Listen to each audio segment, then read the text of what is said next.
Hi, I'm Kevin and I'm going to show you a couple of ideas I have that you can use in Photoshop to enhance your silhouettes, to give them more punch, make them more powerful.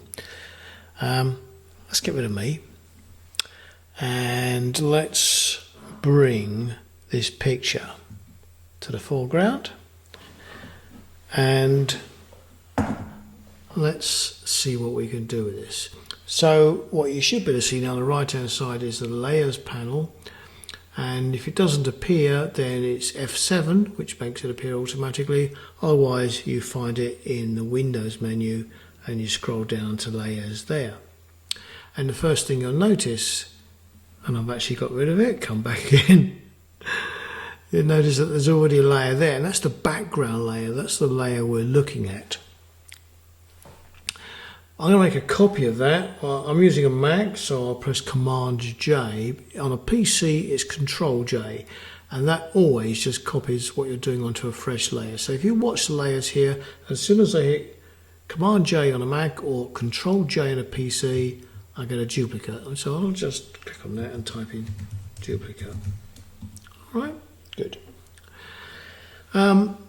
So what are the ways that we can use here to create a really strong silhouette? This is Zoe. She was one of my students a few years ago, and we got up for a sunset across a nearby lake.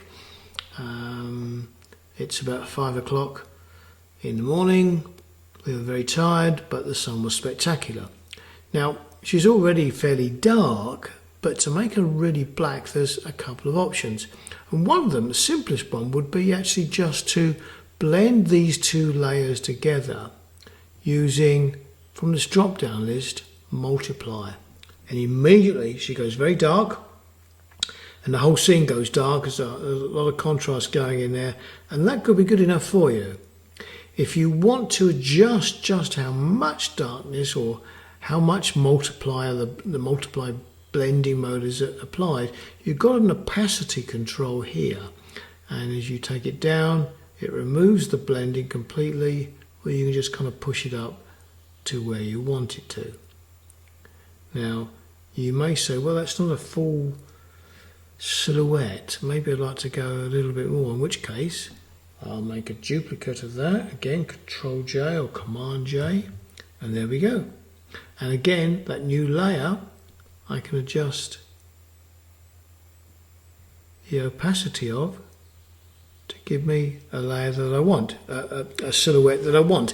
And whilst it has made her very dark, I mean, if I push that opacity slider up all the way, she's pretty black. I mean, it's quite a high impact image, but that blending mode has been applied to the whole image. Now it might work with some shots, but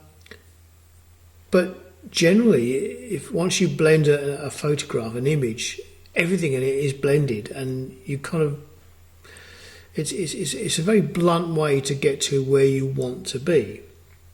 Let's just get rid of those two layers for a moment. So I'm going to click on that and press delete, and on that one press delete, and back to the original one.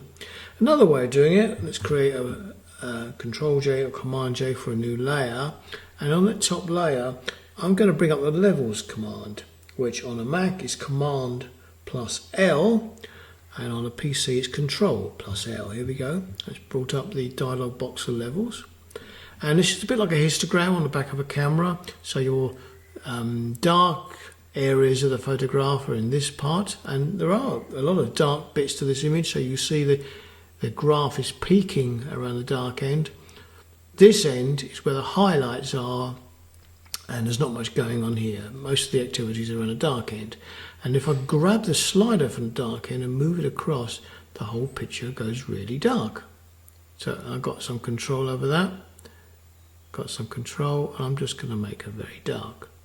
Okay. Now let's click OK, and so that's what we've got, and it's just in this layer here which I created a few moments ago.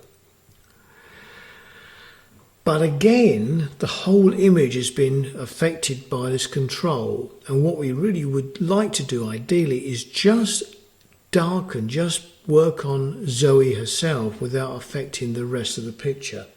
So I'm going to get rid of that by hitting delete, and we'll try one more time. So again, I'm going to press Command J or Control J on a PC, and I've created a duplicate. Now, different story.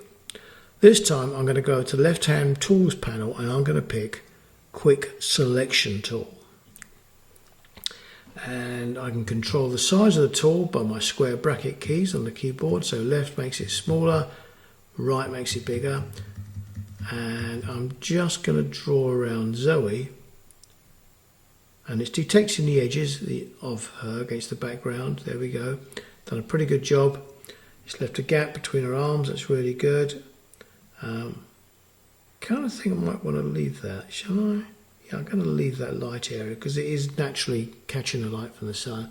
So what we've got, if I hide the bottom layer, what we've got is a selection around Zoe, and with a selection in place, I'm going to use a command I've already used, because when I press these two buttons, it's going to take that selection and create a brand new layer from that selection. So before we created a new layer by pressing Command or Control J. If you've got a selection on the screen and you press Command or Control J, what happens is, watch over here on the layers palette. How about that? So I'll just hide that one. It's created a layer just of my selection. Really useful tool. So bring this one back up again now so you can see it. So what we're looking at now is two layers. We're looking at the background layer, plus we're looking at the top layer, which is just Zoe on her own. Now, if I click on the top layer, and let's just type Zoe in here so we can see. If I just type on, click on Zoe, and now I bring up my levels, which was, remember, Command L on a Mac, Control L on a PC, I can now adjust the levels on that cutout of her. So now I'm adjusting the brightness and darkness without affecting the whole picture. And I've got an absolutely brilliant silhouette. Let's take it off, put it back on again. Isn't that cool? I'm going to hide that one for a second to show what would happen if I created a copy of that layer. And this time we're going to blend using the multiply. There we go. There's two ways to do it. I'm not going to do this. Let me just do it a different way. I've changed my mind. So I've got two layers again, and before I blend them with multiply, I'm going to cut Zoe out again. So here we go. And the camera as well.